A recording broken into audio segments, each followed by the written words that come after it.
ओम सदाशिवसमारंभाम् शंकराचार्यमध्यमाम् अस्मदाचार्यपर्यन्ताम् वंदे गुरुपरंपराम्।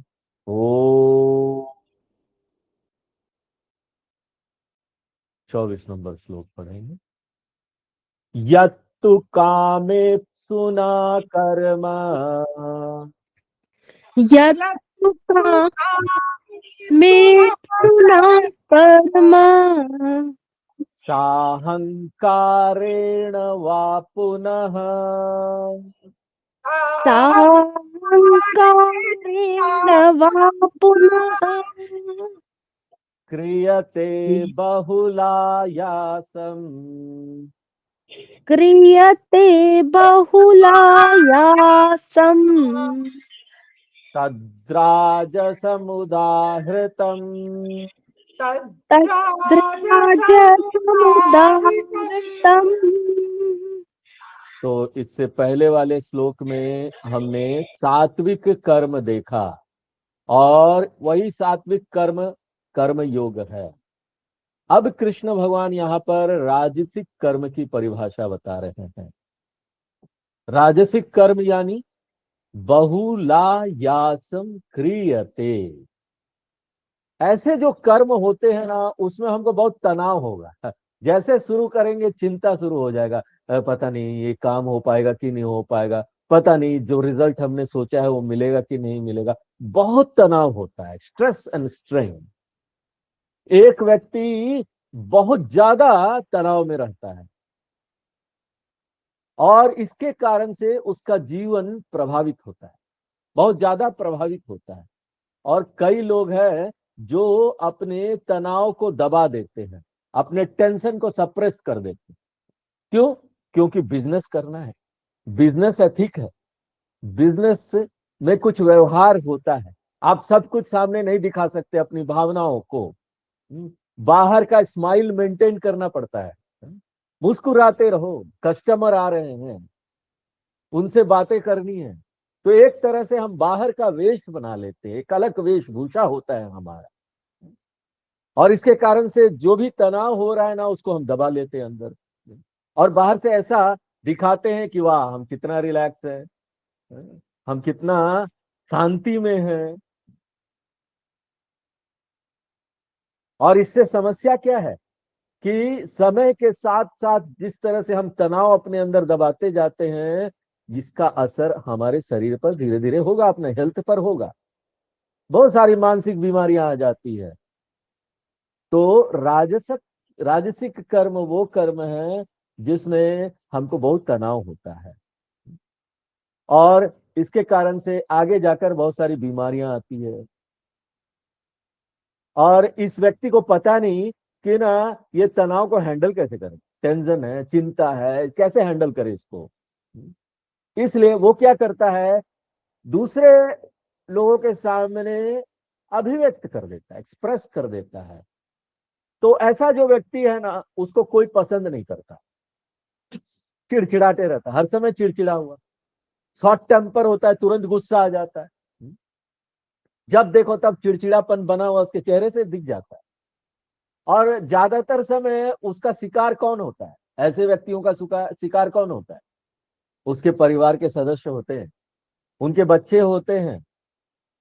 ऐसा जो ऑफिसर एग्जीक्यूटिव लोग है ना, उसके घर वाले को ये सब सहना पड़ता है, उसकी पत्नी को ये सब सहना पड़ता है। उसका क्रोध, उसका झल्लाना, उसका चिड़चिड़ाहट, उसका किरकिराहट, सब कुछ। वो हमेशा क्रोधित रहता है। और दूसरी बात है ना कि उसको पता नहीं कि कैसे इसको हैंडल करें, ये जो तनाव हो रहा है इसको हैंडल कैसे करें। इसलिए वो क्या करता है कि तनाव को हैंडल करने के लिए आदतें बना लेता है, बहुत सारी आदत बना लेता है। शराब पीना, नशा करना, टेंशन रिलीव करने के लिए, अपना टेंशन बाहर निकालने के लिए, सिगरेट पीना, खैनी खाना, क्लब में जाना, बहुत सारी आदतें वो बना लेता है अपने अंदर, ताकि ना ये टेंशन से अपना मन हटा सके।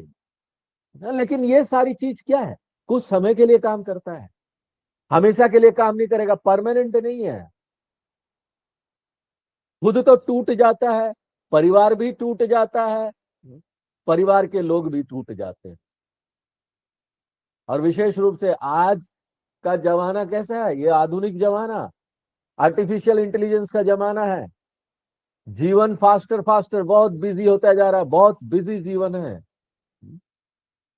और ऐसा जीवन कैसा जीवन है, हमको ऐसा जीवन बहुत महंगा पड़ता है, और महंगा पड़ रहा है, क्योंकि हम ना यहाँ पर एक सामान्य शांति भरा जीवन नहीं बिता सकते। शास्त्रों का अध्ययन तो छोड़ दीजिए, कौन आता है शास्त्रों का अध्ययन में, जीवन से ही फुर्सत फुर्सत नहीं है स्वामी जी ये टेंशन है वो टेंशन है इतना सारा टेंशन मन में लेकर आंतरिक विश्रामता नहीं है, प्रार्थना करने के लिए समय नहीं है, परिवार के सदस्यों के साथ टाइम नहीं है उनको देने के लिए समय नहीं है कि हम उसके साथ, उन लोगों के साथ, अपनी पत्नी के साथ, अपने बच्चों के साथ कुछ समय बिता सके। तो गीता का क्लास में आना तो छोड़ दीजिए, वो लास्ट होता है, गीता और उपनिषद का क्लास में आना। नहीं बहुत टेंशन है, आज नहीं आ पाएंगे, कभी नहीं आ पाएंगे। देखो ऐसा जीवन कितना ट्रैजिक जीवन होता है, कितना त्रासदी भरा जीवन। ऐसे व्यक्ति लोग सफल बहुत होते हैं, आप देखेंगे बहुत सफल हो रहे हो लोग, बहुत तरक्की कर रहे हैं, अलग अलग कोर्स कर ले रहे हैं, नौकरी करते करते भी चार्टर्ड अकाउंटेंसी कंप्लीट हो गई, नौकरी करते करते भी आईएम में एडमिशन मिल गया, और उसके बाद बहुत प्रमोशन हो रहा है, कॉर्पोरेट लैडर में ऊपर जा रहे हैं, मैनेजिंग डायरेक्टर बन जा रहे हैं, मैनेजर, मंत्री का पद मिल गया, सब मिल गया। ये सब हो जाता है उनके साथ, ये सब होता है, वाइस प्रेसिडेंट प्रेसिडेंट सब बन जाएंगे, लेकिन और पैसा कमाएंगे। हाँ, कितना 3-3 4-4 लाख रुपया महीने का मिल रहा है, हाँ? लेकिन ऐसे जीवन से और ऐसे पैसे से उनको कभी शांति नहीं मिल रही, जीवन में शांति नहीं है, परिवार के सदस्यों को शांति नहीं है। ऐसा जो कर्म है ना, ये टिपिकल राजसिक कर्म है। ऐसा व्यक्ति वो राजसिक कर्म कर, तो कृष्ण भगवान क्या बोल रहे, बहुला आयासम। आयासा का क्या अर्थ होता है, बहुत ज्यादा तनाव है, चिंता है मन में, ये कब फट पड़ेंगे पता नहीं, अंदर ज्वालामुखी चल रहा है। हाँ? स्वामी जी बोलते हैं, ये पिताजी जब घर में आते हैं तो बच्चे ना डर डर के भाग के अपने कमरों में, अलग अलग कमरों में छिप जाते हैं। हाँ, पिताजी आ गए, पिताजी। कोई भी अपने पिताजी के सामने नहीं आना चाहता, क्यों पता नहीं, ऑफिस से आए क्या गुस्सा लेकर आएंगे, कहाँ फट पड़ेंगे पता नहीं, और बेचारी जो पत्नी है वो भी कोने में जाकर छिप जाती है। हाँ? क्योंकि पूरा जीवन ही तो नरक है। हाँ? परिवार नरक हो गया, पैसा है, स्टेटस है, पोजीशन है, लेकिन कोई जीवन नहीं है, कोई परिवार नहीं, कोई धर्म नहीं, कोई आध्यात्म नहीं, उसके लिए समय ही नहीं ना। हाँ? कृष्ण भगवान बोलते हैं, अगर तुमको ऐसा जीवन में दिलचस्पी है ना, wish you all the best, आपको बहुत बधाई हो, आपको ऐसा जीवन मुबारक। इसलिए बहुला आयासम क्रियते, ऐसा कर्म जिसमें बहुत तनाव होता है, चिंता होती है। और कामेप सुना क्रियते,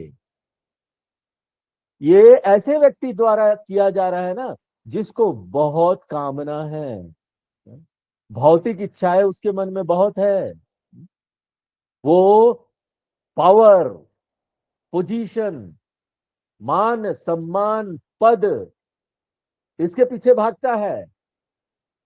और ऑब्सेशन है उसको, जुनून के हद तक वो चाहता है कि उसको खूब शक्ति, पावर मिले, पोजीशन मिले, नेम एंड फेम मिले, स्टेटस मिले।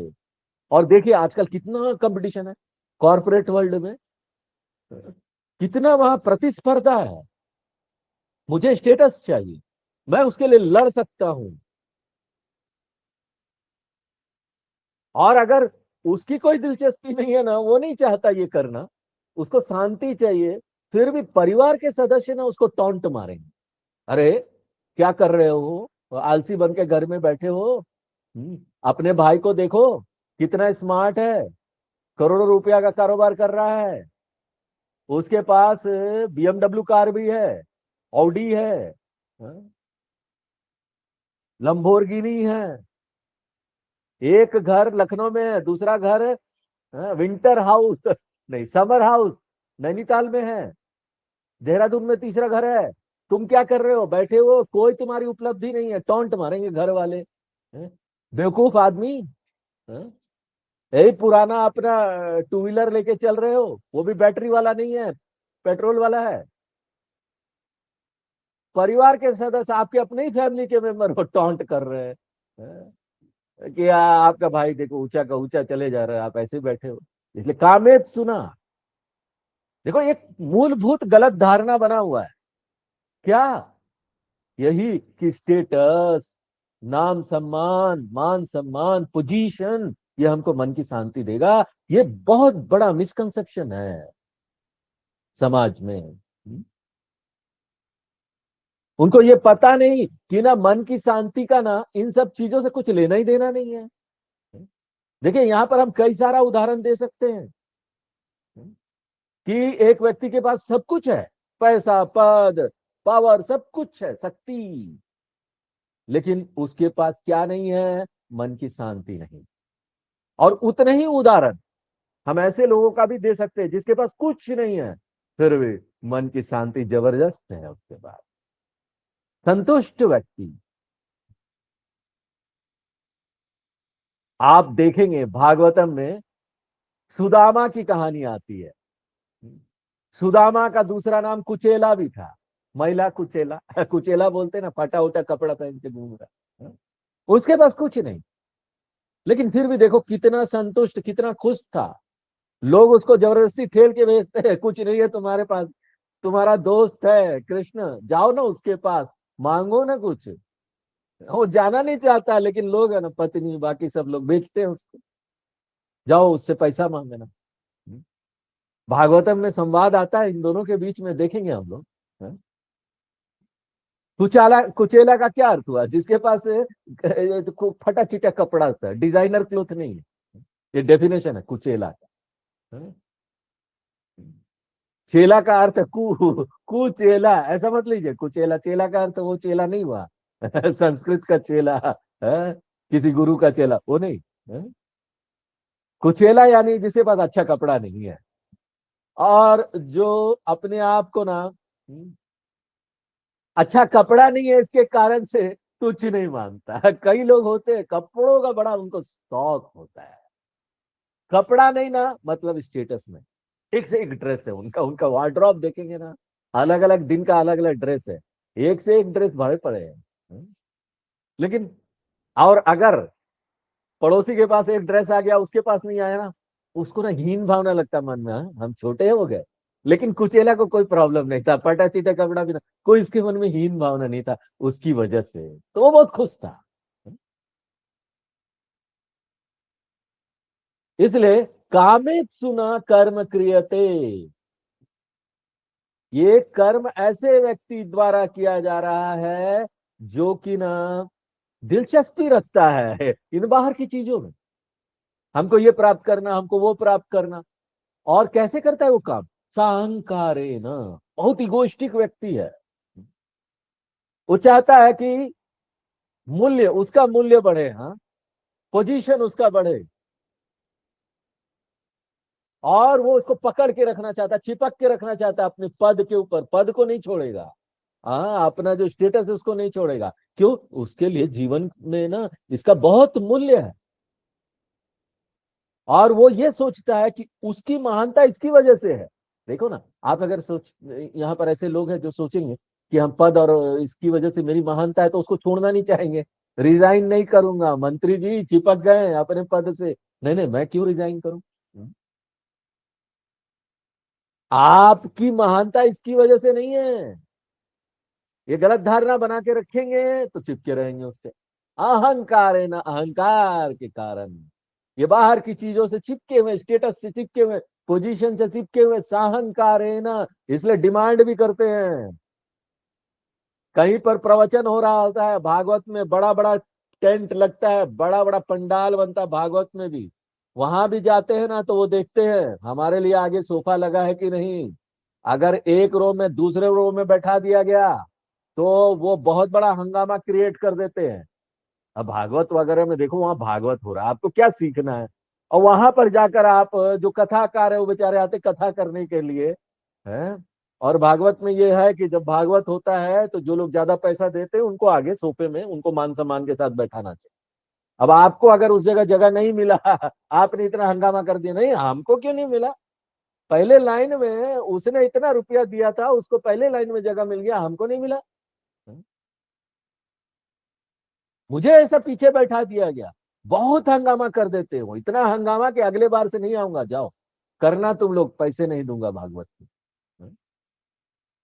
तो अपने इस मान सम्मान के लिए बहुत कॉन्शियस है, बहुत अहंकारी व्यक्ति है। तो ऐसा जो चीज है ना, ये राजसिक राजसिक केस है। इसलिए साहंकार है ना, कर्म किया जा रहा है ऐसे अहंकारी व्यक्ति के द्वारा जो बाहर की चीजों में इंटरेस्टेड है, जो हमेशा टेंशन में रहता, क्रोध, झुंझलाहट, चिड़चिड़ापन, ऐसा जो कर्म है ना, राजसम उदाहरता, ऐसे कर्म को राजसिक कर्म जानो। 25 नंबर श्लोक पढ़ते, तामसिक कर्म के बारे में बता। अनुबंधम क्षयम हिंसाम अनुबंधं हिंसा अनवेक्ष्य च पौरुषम पौरुषम् मोहादारभ्यते कर्म मोहादारभ्यते कर्म यत्तत्तामसमुच्यते। यत्तत्तामसमुच्यते। तो तामस कर्म, भगवान बता रहे तामसिक कर्म कैसा होता है, उसकी परिभाषा दे रहे हैं भगवान। और वो बोल रहे हैं कि बिना विचार पूर्वक कोई कर्म करे ना, थॉटलेस एक्शन बोलते हैं, बिना प्रॉपर थिंकिंग, प्लानिंग कुछ नहीं है, तामसिक कर्म होता है। वेदांत और कर्म योग इस बात पर जोर देते हैं कि कोई भी कर्म करने से पहले हमको प्रॉपर प्लानिंग करना चाहिए, मैनेजमेंट प्लानिंग, अच्छी प्रकार से करो प्लानिंग। बहुत सारे लोग कंफ्यूज हो जाते हैं, अंतर नहीं समझ पाते कि ना भविष्य के लिए प्लानिंग करने में और चिंता करने में भविष्य के लिए क्या डिफरेंस क्या है। ये बहुत बड़ा कंफ्यूजन है। देखो, जब आप योजना बनाते हैं ना तो विचार पूर्वक बनाते, सोच समझ कर। हम यहाँ योजना बना रहे हैं कि ना हमको किसी तीर्थ यात्रा पर जाना है, मान लो पूरा प्लानिंग कर रहे हैं, 4 धाम की यात्रा पर जाएंगे। 4 धाम की यात्रा पर जाने के लिए बहुत तैयारी करनी पड़ती है। कौन सा एजेंट है जो अच्छा है, हमको ले जाएगा, गाड़ी कहाँ से मिलेगी, कौन सा ट्रेन में जाना है कि फ्लाइट में जाना है, कैसे बुक करें, किस दिन हम लोग टिकट बुक करेंगे, किस दिन जाएंगे किस दिन आएंगे, होटल कहाँ बुकिंग होगी, किस होटल में ठहरेंगे, ये सब प्लानिंग करना पड़ता है ना। ये सब हम प्लानिंग करते हैं ताकि ना हम एफिशिएंट रहे अपने काम ना, दक्ष रहे, अच्छे प्रकार से सब हो, कहीं कोई गड़बड़ ना हो। भविष्य के लिए हम प्लानिंग करते हैं, ये हमको एफिशिएंट बनाता है वर्तमान में। और ये जो प्लानिंग हम करते हैं, योजना बनाते हैं, ये सोच पूर्वक विचार पूर्वक बनाते हैं। वेदांत एकदम जोर देकर बोलता है इस बात को, कोई कंफ्यूजन नहीं रहना चाहिए कि प्लानिंग करो, हर एक काम के लिए योजना बनाओ। अगर आप ऐसा कर्म कर रहे हैं तो ये सात्विक कर्म है, यही बुद्धिमता है, इसमें हम कुशल हो जाते हैं, एफिशिएंट हो जाते हैं। जबकि चिंता क्या है, ये टोटली डिफरेंट चीज है। चिंता अलग चीज है। टिकट बुक करने के बाद मान लीजिए हम चिंता कर रहे हैं, पता नहीं ट्रेन आएगा कि नहीं आएगा, पता नहीं इंडिया में तो ट्रेन कब कैंसिल हो जाए पता नहीं ना, या कहीं स्ट्राइक हो गया ट्रेन रुक ना जाए, हम चढ़ भी गए तो बीच में रुक गया तो क्या होगा, अरे पूरा चिंता लगे हुए है, पता नहीं बैग लेके वहां पहुंच पाएंगे कि नहीं पहुंच पाएंगे स्टेशन में। आजकल हर एक दिन आजकल तो थोड़ा कम हो गया, एफिशिएंट हो गए लोग। पहले आता था ट्रेन यहाँ पर पटरी से उतर गया, ये ट्रेन पटरी से उतर गया, पता नहीं मैं जा रहा हूँ, पता नहीं ट्रेन पटरी से उतर जाए। ऐसी चीजें सोच सोच के हम चिंता कर सकते हैं ना। और ये जो चिंता है ना, सोच विचार पूर्वक नहीं करते हम। ये कुछ ऐसी चीजें ना जो अपने आप आ जाती, चिंता ना अपने आप आ जाती बिना हमारे प्लानिंग के, सोच विचार के। तो आप डिफरेंस कैसे समझेंगे कि योजना बनाने में और चिंता करने में क्या डिफरेंस है? देखो, योजना जो है ना वो डेलिबरेट एक्शन, हम सोच विचार पूर्वक करते हैं। योजना बनाने के लिए आप टाइम चुन सकते हैं कि इस टाइम पर योजना बनाएंगे, और आप लोग चुन सकते हैं कौन कौन सा फैमिली मेंबर वहां बैठेगा। आप जगह चुन सकते हैं कि किस जगह पर ये बनाएंगे। और आप सब चुन कर सकते हैं ना। कब जाना है हमको? अप्रैल में जाना है, अप्रैल में कोई काम नहीं होगा, उस समय मौसम भी अच्छा होता है तो उस समय जाएंगे। तो आप उसके लिए ना योजना बनाने के लिए फिक्स टाइम कर सकते हैं, जगह चुन सकते हैं, वहां आपस में बैठकर योजना बना सकते हैं। अगर चाहे तो कल नहीं तो परसों भी बना सकते हैं। इसलिए ना आप टाइम चूज कर सकते हैं योजना बनाने से। लेकिन चिंता का क्या? चिंता के लिए आप टाइम चूज कर सकते हैं क्या? नहीं। शाम को 5 बजे मैं अपने बेटे के लिए चिंता करूंगा आधा घंटा, और उस चिंता में मेरा ये परिवार का सदस्य बैठेगा और मैं चिंता करूंगा। हाँ? कल सुबह सुबह 5 बजे जब उठूंगा तो अपने बेटी के बारे में चिंता करूंगा।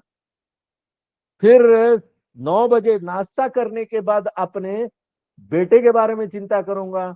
10 बजे आधा घंटा अपने पोते के बारे में चिंता करूंगा। ऐसा कर सकते हैं क्या? ऐसा नहीं कर सकते। चिंता तो वो चीज है ना जो अपने आप आ जाता, हम ना चाहे तो भी आ जाता। और ये चिंता हमारी कुशलता को कम कर देता है, हमको कमजोर बनाता है। और योजना हमको शक्तिशाली बनाता है। चिंता हमको कमजोर बनाता है। और ये दोनों किसके लिए करते हैं? हम भविष्य के लिए ना। योजना भी हम भविष्य के लिए बनाते हैं, चिंता भी हम भविष्य के लिए करते हैं। कई लोग ना भूतकाल का ना वो सोचते रहते, वो सोचते हैं ना कि ना हम ना प्लानिंग कर रहे हैं, लेकिन एक्चुअली में वो चिंता कर रहे होते हैं, बहुत सोचते हैं ऐसा होता, ऐसा होगा तो क्या हो जाएगा, ऐसा। बहुत अंतर है, इस बात का ध्यान रखना चाहिए।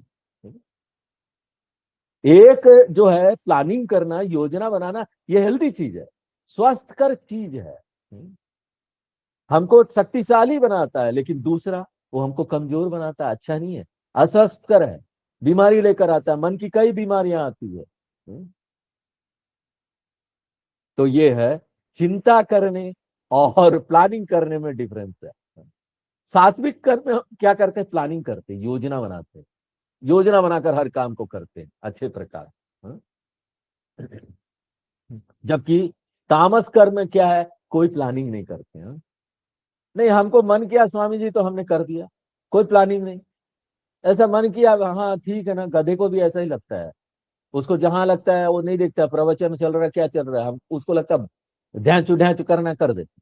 हम्म, तो ऐसे ही करो। कुत्ते को भी लगता है कहाँ कब भोंकना है कुछ, और जब भी भोंक देता है। इसलिए कृष्ण भगवान बोलते हैं अनवेक्ष्य पौरुषम। पौरुषम यानी मनुष्य की कितनी क्षमता है। हमको पता नहीं मेरा पर्सनल कैपेसिटी कितना है, मेरी निजी क्षमता कितना है, मेरे पास कितना रिसोर्सेस है, संसाधन कितना है, मेरे शरीर में कितनी ताकत है, ये काम करने के लिए ताकत है क्या, मेरे पास बुद्धि है इतनी। अब बिना कुछ सोचे समझे मैं एरोप्लेन बनाने लगूंगा, बुद्धि है? इंजीनियरिंग किया है क्या? एरोप्लेन एरोडायनेमिक्स जानते हो? हाँ? और दूसरी बात, क्या पैसा है तुम्हारे पास इतना? लोग हैं क्या? फाइनेंशियल कैपेसिटी है क्या?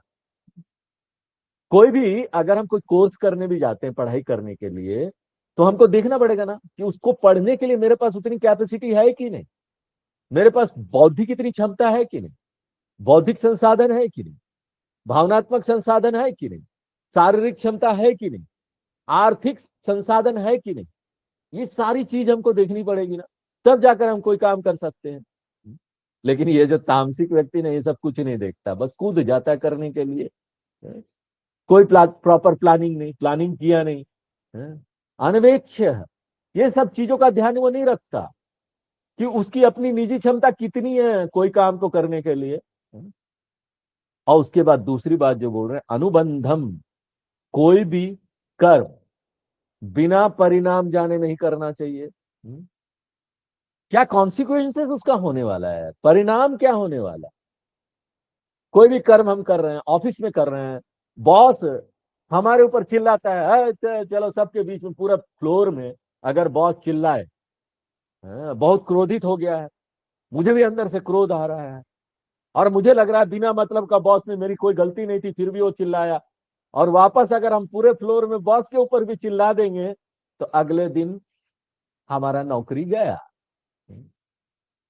तो हमको ये बात का ध्यान रखना चाहिए ना कि हम नौकरी के ऊपर निर्भर है, कंपनी के ऊपर निर्भर है, कंपनी मेरे ऊपर निर्भर है, क्या है। इस सत्य को जाने बिना अगर हम कोई ऐसा कर्म कर देते, बॉस के ऊपर ही चिल्ला दिया, तो हम तो समस्या में आ जाएंगे ना, दूसरे दिन से नौकरी चली गई, पैसा नहीं, परिवार को कहां से खिलाएंगे। इसलिए इससे पहले कि हम मुंह से कुछ बोले, इससे पहले कि हम शरीर से कुछ एक्सप्रेस करें, कोई भी चीज शुरू करने से पहले हमको ये पता होना चाहिए कि उसका परिणाम क्या होने वाला है। अनुबंधम यानी परिणाम, कॉन्सिक्वेंसेस क्या होने वाला है किसी कर्म का।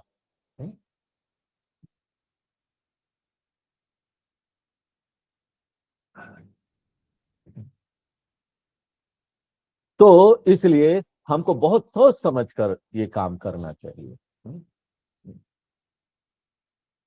उसके बाद बोल रहे क्षयम, क्षयम यानी क्या खर्चा होने वाला है, उसमें एक्सपेंडिचर क्या है। फ्री का कोई काम तो होता नहीं है। कोई भी काम आप करने जाइए जीवन में, आपको काम शुरू करेंगे तो उतना ही पैसा होना चाहिए, उस पैसे के अनुसार आप वो खर्चा उर्जा करेंगे। चाहे कोई भी खर्चा हो जाए, आपको अपने शरीर का ऊर्जा खर्चा करना है। अगर हम यहाँ पर नौकरी पकड़ लेते, 12 घंटे का नौकरी, 12 घंटे तक हमको गधे की तरह खटना है, नाइट शिफ्ट भी करनी है, रात को भी काम करना है, तो हमको ये जानना चाहिए ना हमको कोई बीमारी नहीं है, मेरा शरीर ये कर पाएगा कि नहीं कर पाएगा। तो ये शरीर की ऊर्जा हम खर्च कर रहे हैं, फिजिकल एक्सपेंडिचर है। उसके बाद हमको पैसे भी खर्च करना पड़ेगा। तो इस प्रकार से कई चीजें हमको यहाँ ये खर्च करनी पड़ेगी, हानि होने वाला है मेरे, नुकसान कुछ होने वाला है, वो कैलकुलेट कर लेना चाहिए। हाँ? इसलिए क्षय, क्या क्षय होने वाला है, क्या मेरे से कम होने वाला है, क्या लॉस होने वाला है, क्या एक्सपेंडिचर होने वाला है, क्या जाने वाला है, वो देखना चाहिए।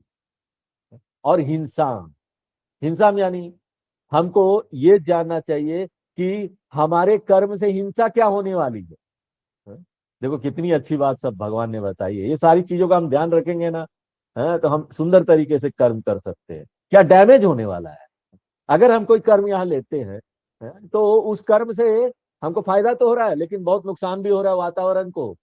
अब देखिए यहाँ पर एक देश न्यूक्लियर एनर्जी करता है ना, सोलर एनर्जी ही, सोलर एनर्जी के लिए इतने सारे सोलर पैनल्स लगा रहे हैं, बाद में ये सब सोलर पैनल्स बाद में प्रॉब्लम क्रिएट करने वाले हैं। बैटरी उसका प्रॉब्लम क्रिएट करने वाला है, वातावरण को प्रदूषित करेगा। ये सब चीजों का ध्यान हमने रखा है क्या। विकास तो बहुत होते, विकास है, लेकिन विकास के साथ साथ यहाँ नुकसान भी होने वाला है। अगर हम यहाँ रोड बनाते हैं, हाईवेज बनाते हैं, तो उसके साथ कितने पेड़ कट जाते हैं आपको पता है, जंगल कट जाते हैं, और प्रदूषण शुरू हो जाता है। हमको हाईवे तो मिल गया, बड़ी जोर से हम गाड़ियां चला रहे हैं, लेकिन साथ साथ फेफड़ों में कौन सा हवा जा रहा है।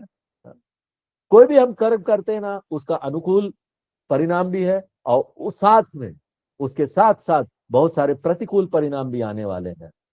और प्रतिकूल परिणाम जब विकास होने लगता है ना, तो वो सब को हम सब, उसका जो महत्व है उसको हम कम कर देते हैं, कम करके आंकते हैं कि प्रतिकूल क्या होने वाला है। बहुत खुश हुए थे लोग यहाँ जब मेट्रो बन रहा था, यहाँ सामने मेट्रो जा रही है। ये मेट्रो के लिए कितना खुदाई हुआ, कितने बड़ा, वाह क्या विकास हो रहा है, सामने से मेट्रो मिल गई। लेकिन इस मेट्रो के कारण यहाँ पर कितने पेड़ पौधे, पंछियां थी, कितने कीड़े मकोड़े थे जो हमारे जीवन से जुड़े हुए थे, हमारे हेल्थ से जुड़े हुए थे। कोई भी यहाँ संसार में बिना जुड़ा हुआ नहीं है। एक छोटा सा फूल भी आप तोड़ेंगे ना, तो तारों को डिस्टर्ब कर रहे हैं आप, एक तारा को डिस्टर्ब कर रहे हैं जो कितना करोड़ माइल दूर है। तो आप छोड़ दीजिए, यहाँ नीचे में आपका वो सारे कीड़े मकोड़े जो मर गए ना, वो हेल्थ पर आपका क्या असर हुआ ना, वो आप देख नहीं पा रहे। एक समस्या को हम सुलझाते हैं, दूसरा समस्या ज्यादा बड़ा आ जाता है हमारे सामने। हाँ? हम सोचते हैं चलो अभी ये पर प्रॉब्लम में ऐसी खराब परिस्थिति आई, इसमें ये प्रॉब्लम, इस प्रॉब्लम से निकल जाए, और उस प्रॉब्लम से निकल के दूसरा परिस्थिति में हम देखते हैं कोई समस्या नहीं है, चलो उस परिस्थिति में कूदते हैं, पता चलता है उस परिस्थिति में कुछ और समस्या है।